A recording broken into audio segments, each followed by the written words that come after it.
Ngasi February kitang taratarug ing sok lesing ani kunyumdo yay faraba sa konsinamit asida Sangai Express the fong ni pamuloy ba pausing patok tuna tahanjari. Poni di state ki civilization ki saruk ni CM. Thabak pi ni haina yamlaba senpham khongut kiba miyoy police na fare. Delhi da WY tablet packet kun thana ba hotnarambi fare. UNACO Residential School masak khangle luingai ni kumhei pangthokre popular gi mabuk leikhidabagi daita kanana pugadauri Congress sauren leikhidabada awaba phongdoktuna ikai khumnaba ulakli loktakta lamnganu laktabaga manare nong suraktrabadi ising piba ngamnaroi tanki driver sing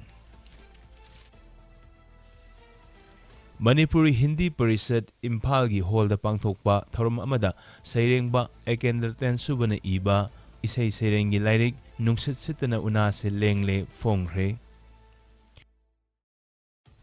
Rupmahal Artist Memorial Drama Festival loisinbagi thorum amada mana phangkibi artist amada MLA Karam Samna certificate khusinnakhre Pau sandokna pizari Poni di state ki civilization ki saruk amani CM. Manipuri poni asi state asigi civilization amasung masigi culture ki saruk ama oina matam punamakta lakhi haina si Minister N. Birena Fongdokre Manipur Tourism All Manipur Polo Association ga punna khusinaduna ngasi Imphal gi mapal kangsibungda pangthokpa taruk suba Women International Polo Tournament hawdukpagi thoromduda si Minister na mathaki wafam asi fongdokkibani Punna tim mga haibadi South Africa, Luxembourg, India, IPA, India Manipur A amasung India Manipur B na saruk yagadaba tournament adu hawdukpagi warol pibada si Minister N. Birena Indian Women's Polo Team sing amasung Luxembourg amasung South Africa dagi state asida lakliba international team sing yauna saruk yariba team sing bu taram na oki Women International Polo Tournament asi sahi khudingi mapal kangsipung tapang tui haiba wafam asi je minister na thamladuna taruk suba edition asi COVID-19 laisat na maram oiduna sahi ani matung na pangthokpani hairi mahak na hai Manipur asi polo gi damakta maming sali amasung state asi modern polo gi fokpham ni haina launai amadi malemda masigi masana asi khudol tamnambagi damakta Manipur gi miyamna aikhoi gi paipu singi damakta sauthoksei asigumba tournament asi pangthokpa asina state asigi masana asigi horokpham ni haina puthokpada mateng pangbada natana masana asibu amasung mutkigadra haibagi mipaiba leiraba Manipur poni makhal asi yoktuna thamnabagi maru oiba adu perform tawnaba platform amasu oiragani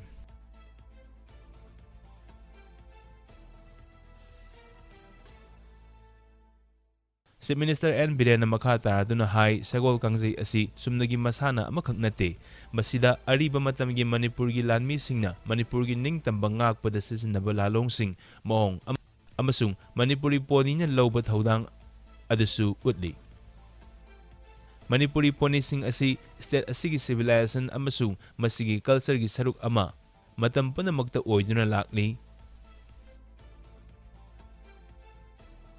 Sangai Festival 2022 gi manungda Chief Minister Sagol Kangjay Championship hawdokhibani haiba wafam Chief Minister na thamladuna aikhoigi ipa-ipasingna masana asigi saruk ama oina lamlakta leibagi maong lawba sagol asibu sizinaba asi toptopi hairi thabak pi ni haina yamnaba senpham khomgatkiba miyoi police na fare Ministry of Home Affairs Northeast Region gi International Security Advisor haraga Naha Singh SSB amasung BSF ta thabak pigani haina thajahalaga yamlab senpham khongutkiba nupa ama ngarang numidang Lampel Police Station gi team amana porompat thawan thaba leikaidagi faraba miyoi adugi maming sangambam Manoranjan masagi sahi 63 apokpa Brajakesor kawi pisumthong ningom lairak masindagini haujikna porompat thawan thaba leikaida leibani ngasi ayuk SP Imphal West ki conference hall da pangthokpa paumi singi mifam amada Imphal West SP AHS cheating amasung criminal intimidation ga mari leinana 2016 gi November da Lamphel gi police register tauba case amada wanted taba sangamba Manoranjan Porompa Thawan thaba leikai da leire haibagi akaknaba paw ama phangki paw adu phangbaga mahaki mityeng makhada Lamphel police station gi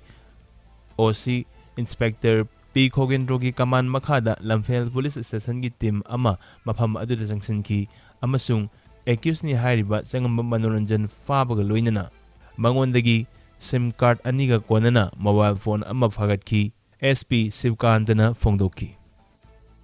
UNACO Residential School masak khangle Imphal East District ki manung chan leiba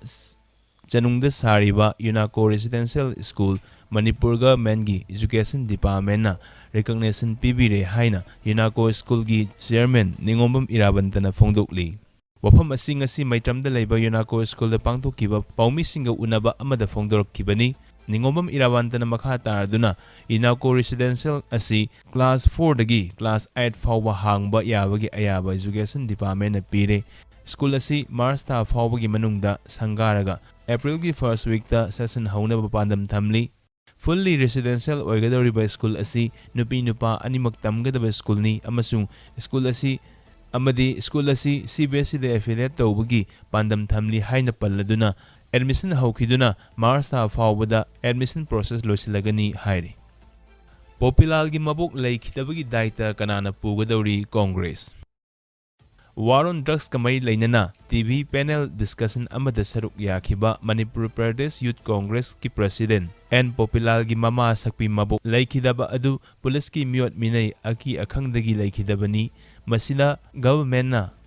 amadi police na kari daita lawgadawribage haina MPCC ki President oiba MLA ke Megasandra na hangli Popilal gi mama saklaba mabuk ngarang numidang laikhidabada CLP gi lusingba o iwobi Committee ki member Gai Khangam, Deputy CLP leader K. Ranjit, MPCC ki President K. Megasandra, Party ki MLA Singh amasung Party ki lusingba kayana ngasi fayeng da leiba Popilal gi yum da chatuna awaba fongdokre. Lusingba sing aduna laikhitabagi thawai na isor gi nakta ingna sikna leirunaba isor gi maphamda thawni zabaga loinana imung manung gi awaba da su saruk yakhi. Mafam aduda paumi singa unabada MPCC ki President K. Megasandra na hai February 9 da Impact TV ki panel discussion amada party ki interest da Popilal na saruk yaruba matung Congress Party da BJP amadi police na sathariba attack kaya aduga mari lainana mama saklabi mabuk adula laikhidabani haina fongdokli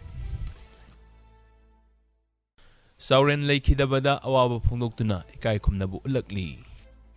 RPF ki President Irengbam Sauren gi masagi anaba amana maram oiduna tha asigi tarada laikhidabada Manipur Naga People's Front MNPF na thamoi sokna awaba phongdokpaga loinana yawol gi ikai khumnaba ulakli Lup asigi Public City Secretary Thomas Newmaina thadorokba serol amana laikhidraba Irengbam Sauren gi thawaina ingna sikna mapugi laikolda leiba oirasanu haina taibang mapugi maphamda thauniki hairi laikhidraba President Sauren Manipur miyambu asanba mityeng amaga loinana lusingbiramba asengba revolutionary leader amani haina singtharaduna laikhidraba President Sauren asi revolutionary leader ama oibagi quality sapsana senba yamna nolokpa khangba kanba ingtappa amasung makha thaba singbu nungsina naukonba leader amani hairi Zerol aduna hai mahakna laikhidaba asida yaol gi ihauda menkhatpa ngamnaroidaba thaudang aduta natana Westya miyamgi achauba mangjaba ama oina lehauragani laikhidaba Saurena sagatlamba loinana setna thajaramba asigumnaba ningtam ihau asigi mahai nongmadi soidana Manipur miyamna ningtamagi mahau adu pigani haina fongdoki Loktakta lamnganu lagtabaga manare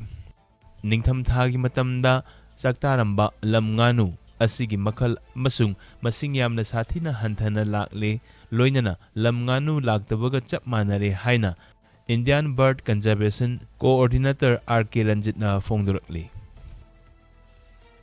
Nong suruktrabadi ising piba ngamloy toti driver sing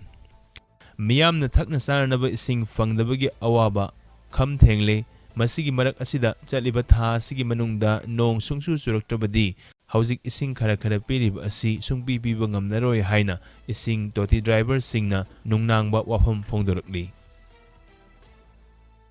ꯉꯁꯤꯒꯤ ꯑꯣꯏꯅꯗꯤ ꯁꯅꯥ ꯂꯩꯄꯥꯛ ꯑꯃꯗꯤ ꯁꯉꯥꯏ ꯑꯦꯛꯁꯄ꯭ꯔꯦꯁꯇ ꯐꯣꯡꯂꯤꯕ ꯃꯔꯨꯑꯣꯏꯕ ꯄꯥꯎꯁꯤꯡ ꯄꯥꯊꯣꯛꯇꯨꯅ ꯇꯥꯍꯟꯖꯕ ꯂꯣꯏꯁꯤꯟꯖꯔꯦ꯫ ꯍꯌꯦꯡꯒꯤ ꯄꯥꯎ ꯇꯥꯕꯤꯅꯕꯒꯤꯗꯃꯛꯇ ꯆꯦꯅꯦꯜ ꯑꯁꯤꯕꯨ ꯂꯥꯏꯛ, ꯀꯃꯦꯟ, ꯁꯦꯌꯔ ꯑꯃꯗꯤ ꯁꯕꯁꯀ꯭ꯔꯥꯏꯕ ꯇꯧꯕꯤꯌꯨ꯫ ꯚꯤꯗꯤꯑꯣ ꯍꯦꯛ ꯂꯥꯛꯄꯒ ꯈꯪꯅꯕꯒꯤꯗꯃꯛꯇ ꯅꯣꯇꯤꯐꯤꯀꯦꯁꯟ ꯕꯦꯜ ꯑꯣꯟ ꯇꯧꯕꯤꯌꯨ꯫